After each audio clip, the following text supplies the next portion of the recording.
જીવને જાહેર થવું ગમે છે. કેટલાક લોકોને તો એવી ખરાબ આદત હોય છે, પ્રત્યેક વસ્તુ ઉપર પોતાનું નામ લખે છે. આ મારું, આ મારું. કપડા ઉપર નામ લખે, કપાળમાં નામ લખતા નથી, એટલું સારું કરે છે. આ મારું છે. પરમાત્માને પ્રગટ થવું ગમતું નથી. પરમાત્મા સ્વરૂપને છુપાવે છે. હું તમારો ભાઈ છું. ધર્મરાજાના ભગવાન વખાણ કરે, મોટા ભાઈ આવો યજ્ઞ તો તમે જ કરી શકો, આવો યજ્ઞ અમારા હાથે થવાનો નથી. તમારા યજ્ઞમાં કેટલા સંતો મહાત્માઓ ભોજન કરે છે, આ બધાઓને જમાડવાનું પુણ્ય તમને મળે છે. થોડી મને સેવા કરવા દો. બ્રાહ્મણોનું ભોજન થયા પછી પતરાળા ઉઠાવવા જાય. ભગવાન એક સાધારણ કામ કરે છે, ત્યારે બીજાને કામ કરો એવું કહેવાની જરૂર જ પડતી નથી. બધા જ પ્રેમથી કામ કરે. વખાણ ધર્મરાજાના થાય. એમની વ્યવસ્થા બહુ સારી છે. ગીતાજીમાં અર્જુનને કહ્યું છે, કોઈ અપેક્ષા રાખીશ નહીં, આખો દિવસ સત્કર્મ કર. પાંડવોના ઘરમાં કામ કરવાથી શ્રી કૃષ્ણને એક પૈસો મળવાનો નથી. પાંડવોના ઘેર કામ કરવાથી શ્રી કૃષ્ણની કઈ કીર્તિ વધવાની નથી. કોઈ અપેક્ષા રાખવી નહીં. અશાંતિનો જન્મ અપેક્ષામાંથી થાય છે. ભગવાન વિના કોઈ પણ વસ્તુની જેને અપેક્ષા છે એનું મન અશાંત રહે છે. ભગવાન તમારી સાથે છે. જે જગતનો માલિક છે, જે લક્ષ્મીનો પતિ છે, એ તમારી સાથે છે. બીજું શું જોઈએ? અર્જુન, કોઈ અપેક્ષા રાખીશ નહીં, અપેક્ષા છોડીને સત્કર્મ કરો. ભગવાન ગીતાજીમાં જે બોલ્યા છે તે ભગવાનના જીવનમાં પરિપૂર્ણ દેખાય. ધર્મરાજા ભૂલી ગયા છે શ્રી કૃષ્ણ પરમાત્મા છે. ધર્મરાજા એવું માને છે મારા મામા વસુદેવજીના પુત્ર છે. આ બધા યજ્ઞમાં સેવા કરવા માટે આવ્યા છે. આવો યજ્ઞ તો કોણ કરી શકે? ભગવાન સ્વરૂપને છુપાવે છે. ધર્મરાજાએ જયારે કહ્યું કે મને ભગવાનના દર્શન થયા નથી, નારદજીને ઠીક લાગ્યું નહીં. નારદજીએ કહ્યું, તારા ઘરમાં જ ભગવાન બિરાજે. કે મારા ઘરમાં ભગવાન ક્યાં છે? અરે આ સભામાં બેઠા છે. માનવના જેવું સ્વરૂપ ધારણ કર્યું છે. ધર્મરાજા સભામાં ચારે બાજુ જુએ છે. શ્રી કૃષ્ણમાં નજર તો જાય છે. આ ભગવાન છે. આ ભગવાન હોય તો પતરાળા ઉઠાવે? આ તો વસુદેવજીના પુત્ર છે, મારા ભાઈ થાય. ભગવાન ઉપર નજર જાય છે, ઓળખી શક્યા. નારદજી મહારાજ શ્રી કૃષ્ણના સન્મુખ બેસીને કથા કરતા. કથામાં શ્રી કૃષ્ણના દર્શન, સ્મરણમાં તન્મય થઈને કથા કરે. ભગવાન સમજી ગયા છે કદાચ નારદ હવે મને જાહેર કરશે. પ્રભુએ નારદજીને આંખથી સંકેત કર્યો, વધારે બોલીશ નહીં, હવે કથા પૂરી કરો. બહુ થયું, મારે પ્રગટ થવું નથી. નારદજીએ કહ્યું, મારા તમને પ્રગટ થવાની ઈચ્છા નથી. હું તો વિવેકથી બોલું છું, આ સમજતો નથી. હવે આજે મારે તમને પ્રગટ કરવા જ પડશે. આ સમજતો નથી. ધર્મરાજાએ પૂછ્યું છે ભગવાન ક્યાં છે? સભામાં કોઈ મહાન પુરુષ બેઠા હોય, એમના સન્મુખ કોઈ આંગળી ચીંધે તો એમનું અપમાન થાય. નારદજી વિવેકથી બોલતા હતા, ધર્મરાજા સમજતા નથી, ત્યારે મર્યાદા છોડી દીધી. ભગવાનના સન્મુખ આંગળી કરે છે. અયમ બ્રહ્મ, શ્રી કૃષ્ણ એ જ પરમાત્મા છે. આ યજ્ઞમાં જે બ્રાહ્મણો સાધુઓ આવ્યા છે, મિષ્ટાન્ન ખાવા માટે કોઈ આવ્યા નથી. કોઈને દક્ષિણાનો લોભ નથી. તારા યજ્ઞમાં ભગવાનના દર્શન થશે. શ્રી કૃષ્ણ દર્શન કરવા માટે આવ્યા છે. યુયમ નૃલોકે બત ભૂરી ભાગા લોક લોકમ પુનાના મુનયોભિયંતિ યેષામ ગ્રહાના વસતીતિ સાક્ષાત ગૂઢમ પરમ બ્રહ્મ મનુષ્યલિંગમ. તું બળભાગી છું, તારા ઘરમાં ભગવાન છે. આ શ્રી કૃષ્ણ એ જ પરમાત્મા છે. અમે શ્રી કૃષ્ણના દર્શન કરવા આવ્યા છીએ. ધર્મરાજાને જયારે ભાન કરાવ્યું છે, જયારે જ્ઞાન થયું છે જીવ ઈશ્વર સાથે જ રહે છે. સદગુરુદેવ આંખ આપે ત્યારે દેખાય છે. ધર્મરાજાના ઘરમાં શ્રી કૃષ્ણ છે અને તમારા ઘરમાં નથી. જીવ ઈશ્વર બંને સાથે જ હોય. ભગવાન કોઈ જીવને છોડતા નથી. નારદજી જેવા સદગુરુ જયારે આંખ આપે છે, સદગુરુ કૃપા કરે છે ત્યારે સત્શિષ્યને ભગવાનના દર્શન કરવાની આંખ આપે છે. ઘરમાં ભગવાન છે, ધર્મરાજાને જ્ઞાન નથી. સભામાં જયારે નારદજીએ કહ્યું શ્રી કૃષ્ણ એ જ પરમાત્મા છે, ત્યારે ભગવાનને થોડો સંકોચ થયો. ભગવાનની નજર ધરતીમાં છે. પ્રભુએ મસ્તક હલાવ્યું છે.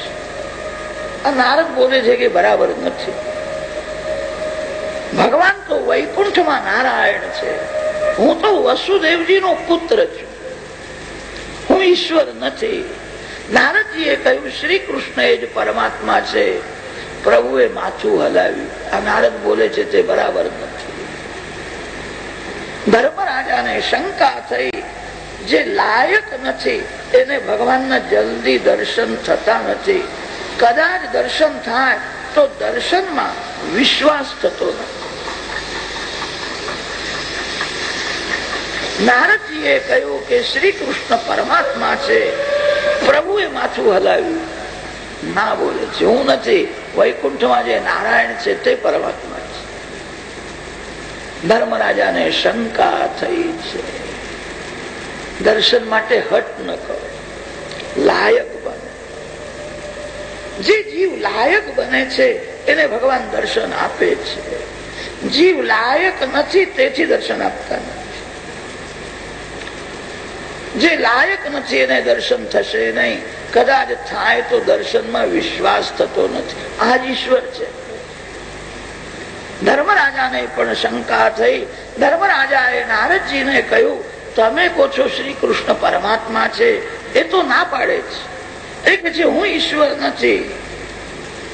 આ બે માં સત્ય શું છે? તમે બોલો છો એ સાચું છે કે શ્રી કૃષ્ણ બોલે છે તે સત્ય છે? નારદજીએ કહ્યું સંત જુઠ્ઠું બોલે નહીં, સંત સાચું બોલે છે. ભગવાન તો લીલામાં કોઈ કોઈ વખત જુઠ્ઠું પણ બોલે છે.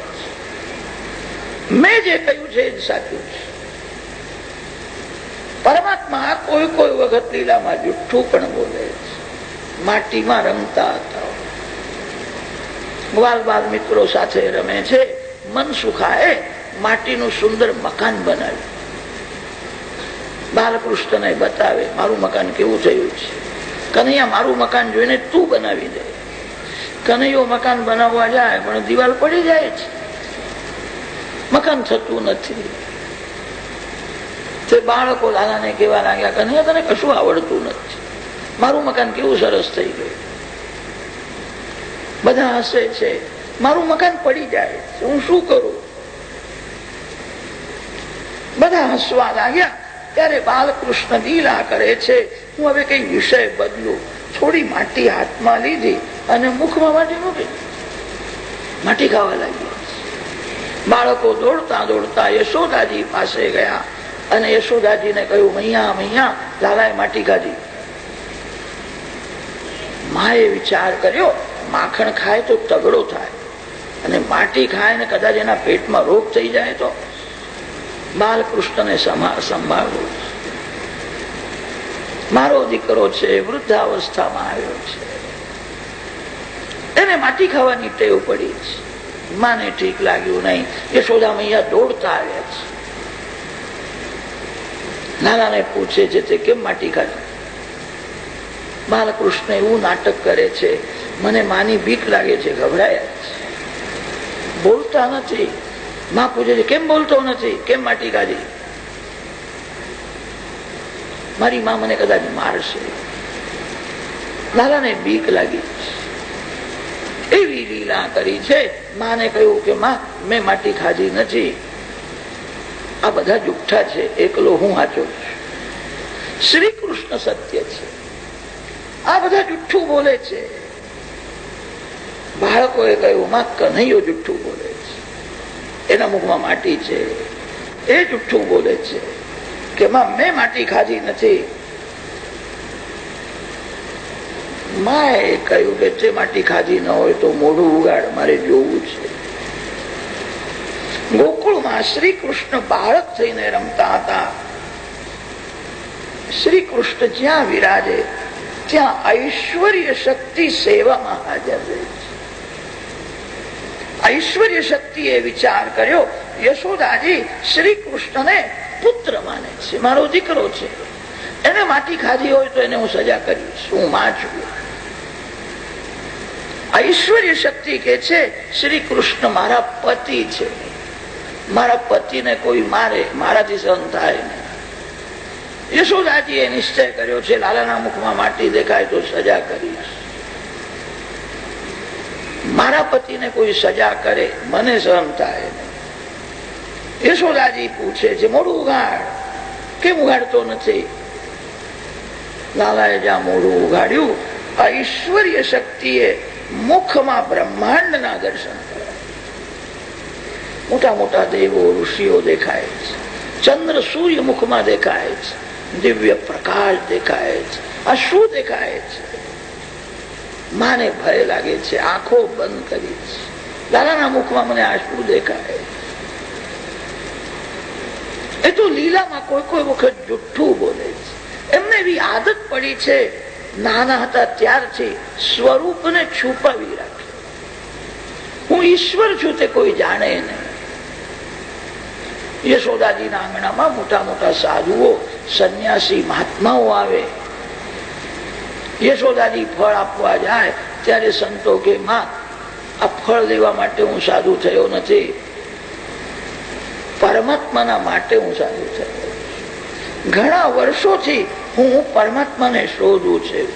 40 વર્ષ થયા હું સાધુ થયો, હજુ મને એક વાર પણ દર્શન થયા નથી. મને એક સંતે કહ્યું છે, પરમાત્મા તો ગોકુળમાં યશોદાજીના ગોદમાં રમે છે. મહાત્મા બ્રહ્મને શોધવા નીકળ્યા હતા, કઈક બ્રહ્મ મળ્યું નહીં. અરે બ્રહ્મ તો યશોદાજીના ગોદમાં છે. મને એક સંતે એવું કહ્યું છે, તારા ગોદમાં પરમાત્મા રમે છે, એકવાર મને બાલકૃષ્ણના દર્શન કરાવ.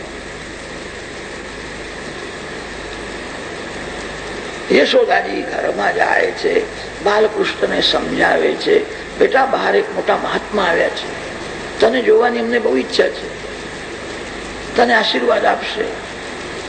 બાલકૃષ્ણ બોલ્યા છે, માં હું આ સાધુને સારી રીતે જાણું છું, હું બહાર નહીં જઉં. યશોદાજી સમજાવે છે, મહાત્મા છે, તને આશીર્વાદ આપશે.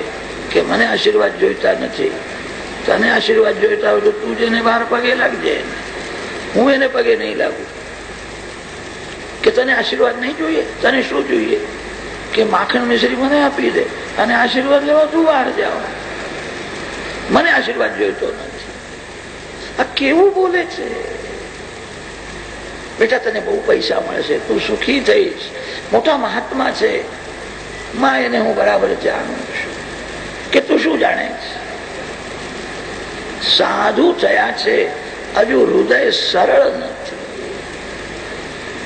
સરળ હૃદયમાં ભગવાન આવે. મનમાં જ્યાં સુધી વાસના છે ત્યાં સુધી હૃદય વાંકું હોય છે. વાસના રહિત હૃદય સરળ બને છે. સરળ હૃદયમાં ભગવાન આવે છે. હું એને ઓળખું છું, હું બહાર નહીં જવું.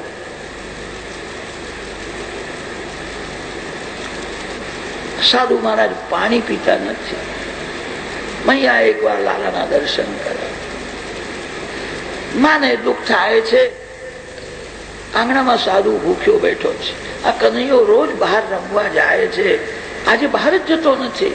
કે બેટા રમવા તો તું બહાર જા, બહાર કેમ જતો નથી? લાલાએ કહ્યું કે માં આંગણામાં પેલો સાધુ બેઠો છે, મને બહુ બીક લાગે છે, એની દાઢી બહુ મોટી છે, મને બીક લાગે છે, બાળક છે એને બીક લાગે છે. માં હું બહાર જાઉં તો સાધુ મને પકડીને લઈ જશે, હું આજે બહાર નહીં જાઉં. મારો બાલકૃષ્ણ ગભરાય છે, બાળક છે એને બીક લાગે છે. યશોદા મૈયા સમજાવે, હું તને લઈ જાઉં. આંગણામાં સાધુ ભૂખ્યો બેઠો છે, બાલકૃષ્ણને આશીર્વાદ આપશે. બાલકૃષ્ણની ઈચ્છા તો નથી. યશોદામાં જબરદસ્તીથી લાલાને ઉઠાવે, સંત આશીર્વાદ આપશે. બાલકૃષ્ણને ઉઠાવીને લઈ જાય છે. બહાર ગયા પછી લાલાને દર્શન આપવાની ઈચ્છા ન હોય તો માના સાડીમાં મોઢું છુપાવી રાખે અને સાધુને પીઠ બતાવે, પીઠ ના કર દર્શન. હટ કરવાથી દર્શન થાય. દર્શન માટે હટ ન કરો, લાયક બનો. એ નાના હતા ત્યારથી એમને સ્વરૂપ છુપાવવાની ટેવ પડી છે. એ સ્વરૂપને છુપાવી રાખે છે. અયમ બ્રહ્મ, શ્રી કૃષ્ણ એ જ પરમાત્મા છે. નારદજીએ જયારે ભાર મૂકીને કહ્યું છે ત્યારે ધર્મરાજાને જ્ઞાન થયું આ વસુદેવજીના પુત્ર નથી, સર્વના પિતા આ જ છે. નારદજીએ જયારે કૃપા કરી છે ત્યારે ધર્મરાજાને જ્ઞાન થયું. પ્રહલાદ ચરિત્રના સમાપ્તિમાં શ્રી કૃષ્ણના દર્શન કરાવ્યા છે. સાધારણ ધર્મ વિશેષ ધર્મની કથા કરી, સપ્તમ સ્કંદ પરિપૂર્ણ કર્યો, અષ્ટમ સ્કંદનો આરંભ કરે છે. સ્વયંભુવસ્યેહ ગુરો વંશોયમ વિસ્તરાત શ્રુતઃ યત્ર વિશ્વસૃજામ સર્ગો મનૂન અન્યાન વદસ્વના. અષ્ટમ સ્કંદમાં મન્વંતર અવતારની કથા છે. બ્રહ્માજીના એક દિવસમાં 14 મનુઓ રાજ કરે છે. પ્રત્યેક મનુના રાજમાં ભગવાનનો વિશિષ્ટ અવતાર અવશ્ય થાય છે. આ 4 યુગ જયારે 1000 વાર પૂરા થાય છે ત્યારે બ્રહ્માજીનો એક દિવસ થાય છે. કલિયુગના વર્ષો છે 4,32,000 વર્ષ. શાસ્ત્રોમાં એવું વર્ણન છે. 4,32,000 વર્ષ પછી કલિયુગની સમાપ્તિ થશે. અત્યારે તો 5,000 વર્ષો થયા છે. કલીનો આરંભ છે. કલીનો પ્રભાવ વધવા લાગ્યો છે. દ્વાપર યુગના વર્ષો બતાવ્યા છે 8,64,000. 8,64,000 વર્ષ થાય કે દ્વાપર યુગની સમાપ્તિ થાય છે. ત્રેતા યુગના વર્ષો બતાવ્યા છે 12,96,000. 12,96,000 વર્ષ થાય કે ત્રેતા યુગની સમાપ્તિ થાય છે. સત્યયુગના વર્ષો છે 17,28,000. એવી રીતે આ 4 યુગ જયારે 1000 વાર પૂરા થાય છે ત્યારે બ્રહ્માજીનો એક દિવસ થાય છે. ચતુર્યુગ સહસ્રમ્યત બ્રહ્મણો દિનમ ઉચ્યતે. બ્રહ્માજીના એક દિવસમાં ભગવાનના અનેક અવતારો થાય છે. 14 મનુઓ રાજ કરે છે. પહેલો મનુ સ્વયંભૂ મનુ છે. સ્વયંભૂ મન્વંતરમાં ભગવાનનો યજ્ઞાવતાર કપિલાવતાર થયો છે. સ્વારોચિષ મન્વંતરમાં ભગવાનનો વિભુ નામનો અવતાર થયો. તૃતીય તામસ મન્વંતરમાં સત્યસેન નામનો અવતાર થયો. ચતુર્થ મન્વંતરમાં ગજેન્દ્રનો ઉદ્ધાર કરવા માટે હરિ અવતાર થયો છે. પરીક્ષિત રાજાએ પ્રશ્ન કર્યો છે, ગજેન્દ્ર મોક્ષની કથા સાંભળવાની છે. ગજરાજનો ઉદ્ધાર કરવા માટે ભગવાન શ્રી હરિ પ્રગટ થયા છે. મારે આ કથા સાંભળવી છે. સુખદેવજી મહારાજ વર્ણન કરે છે, રાજન શ્રવણ કરો. આસીદ ગિરિવરો રાજંસ ત્રિકૂટ ઇતિ વિશ્રુતઃ ક્ષીરોદયનાવૃત શ્રીમાન યોજનાયુતમ શ્રિતા. ત્રિકૂટાચલ પર્વતમાં બહુ બળવાન એક એવો હાથી રહેતો, જંગલનો રાજા છે. વાઘ સિંહ પણ એનાથી ગભરાય. મસ્તકમાંથી મધ ઝરે છે. અનેક હાથણીઓનો ધણી છે. જંગલનો રાજા છે. એક વાર બહુ ગરમી પડી હતી ત્યારે કુટુંબ સાથે સરોવરમાં જળ ક્રીડા કરવા લાગ્યો. હાથીને જળ ક્રીડા બહુ ગમે. જળ ક્રીડા કરતા હતા. સરોવરમાં મગર રહેતો હતો. તે આવ્યો, એને હાથીનો પગ પકડ્યો. મગરના પકડમાંથી છૂટવાનો હાથી પ્રયત્ન કરે છે. મગરનું જોર પાણીમાં વધી જાય છે. હાથી સ્થળચર છે. મગર છોડતો નથી. હાથણીઓ બચ્ચાઓ ખેંચીને બહાર કાઢવાનો પ્રયત્ન કરે છે. સફળતા મળી નહીં. ધીરે ધીરે ડૂબવા લાગ્યો. બધાને એવી ખાતરી થઈ આ ડૂબીને મરી જશે. બધા એને છોડીને જતા રહ્યા છે. મોટો કુટુંબનો ધણી હતો. કોઈ એને સાથ આપ્યો નહીં. બધા છોડીને જાય છે. ત્યારે એને જ્ઞાન થયું છે, જેને હું માનતો હતો એ મારો છે, એને દગો કર્યો. મારી પાસે કોઈ બેસવાય તૈયાર નથી. બધા છોડીને મને જાય છે. ભગવાનનું સ્મરણ કરીશ. ગજેન્દ્ર મોક્ષની કથા બધાના ઘરમાં થાય છે. ગજેન્દ્ર જીવાત્મા છે. જીવ જે ઘરમાં કુટુંબ સાથે સુખ ભોગવે છે એ જ ઘરમાં એનો કાળ પણ બેઠો છે. માનવ ગાફલ છે, કાળ સાવધાન છે. સમય થાય કે કાળ પગને પકડે છે. ઘરમાં જ કાળ છે.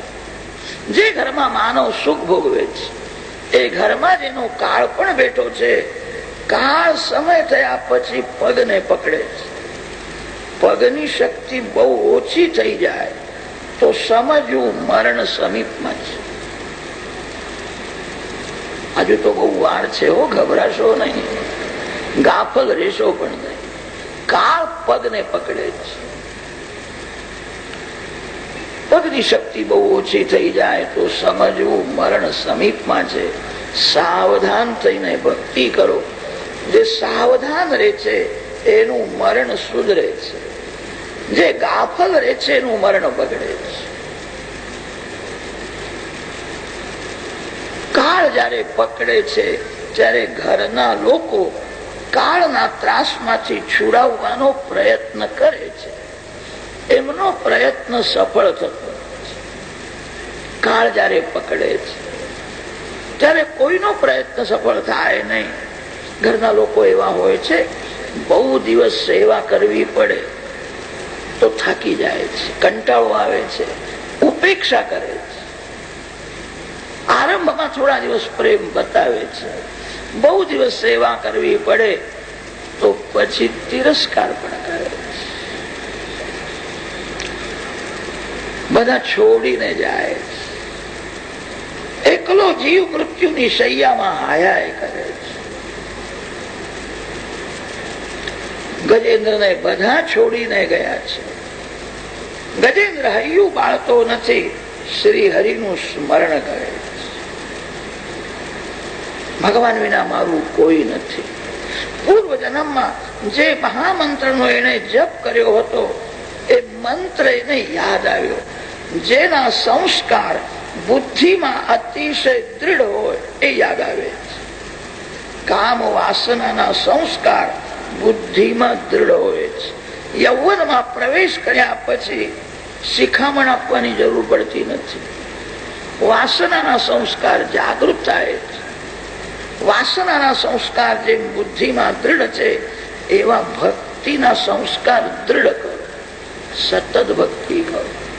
પૂર્વ જન્મમાં જે મહામંત્રનો જપ કર્યો હતો એ મહામંત્ર યાદ આવે છે.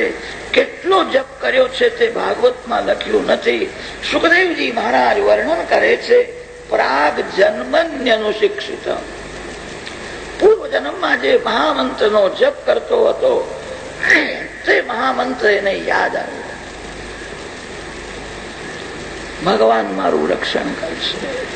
માદૃક પ્રપન્ન પશુપાશ વિમોક્ષણાય મુક્તાય ભૂરી કરુણાય નમોદયાય સ્વાંશેન સર્વતનુ બૃન્મનસી પ્રતીત પ્રત્યગૃષે ભગવતે બૃહતે નમસ્તે. ભગવાન કાળના પણ કાળ છે. કાળ મગર જયારે પકડે છે ત્યારે ભગવાન સુદર્શન ચક્ર લઈને આવે ત્યારે જ આ મગર મરે છે. કાળના કાળ ભગવાન છે. સુદર્શન ચક્ર જ્ઞાન ચક્ર છે. કૃપા કરો હે નાથ, મને એવી જગ્યામાં લઈ જાઓ કે જ્યાં કાળ મગર કોઈ દિવસ આવે નહીં, જ્યાં કાળની ગતિ છે ત્યાં ભીતિ છે. મારે એવી જગ્યામાં રહેવું છે જ્યાં કાળ કોઈ દિવસ આવે નહીં. ઈચ્છામિ કાલેન ન યસ્ય વિપ્લવા. એવી જગ્યામાં મને લઈ જાઓ. ભગવાનના ધામમાં કામને પ્રવેશ મળતો નથી. ભગવાનના ધામમાં કાળ આવી શકે નહીં. જ્યાં કામની ગતિ છે ત્યાં જ કાળની ગતિ છે. જીવને કામ કાળ પાસે લઈ જાય છે. જે કામાધીન છે એને કાળના અધીન રહેવું જ પડે છે. કાળનો દૂત કામ છે. કામ જીવને કાળ પાસે લઈ જાય છે. કાળ જયારે પકડે છે ત્યારે ભગવાન જ બચાવે. ગજરાજ ભગવાનની સ્તુતિ કરે છે, કૃપા કરો. મારે એવી જગ્યામાં રહેવું છે જ્યાં કાળ મગર કોઈ દિવસ આવે જ નહીં. ભગવાન દોડતા આવ્યા છે. ભગવાન આવે છે તે ગજરાજને દર્શન થયા. મારા માટે ભગવાન આવે છે. ભગવાનને હું શું આપું? સરોવરમાં એક કમળ હતું અને તે કમળ ઉઠાવી દીધું. ભગવાનને કમળ અર્પણ કરે છે અને હરયે નમઃ, હરયે નમઃ, હરયે નમઃ. શ્રી હરિને કમળ અર્પણ કર્યું છે. કમળ પૂજાથી ભગવાન પ્રસન્ન થાય છે. કમળ પૂજાથી શિવજી મહારાજ પ્રસન્ન થાય છે. શંકર ભગવાનની અને નારાયણની પૂજા જે કમળથી કરે છે, કમળથી જ ભગવાન કેમ પ્રસન્ન થાય છે એનું એક કારણ બતાવ્યું છે. કમળ અલૌકિક છે. બ્રહ્માજીની સૃષ્ટિ લૌકિક છે. નારાયણના નાભીમાંથી પ્રથમ કમળ ઉત્પન્ન થયું. કમળમાં બ્રહ્માજી પ્રગટ થયા.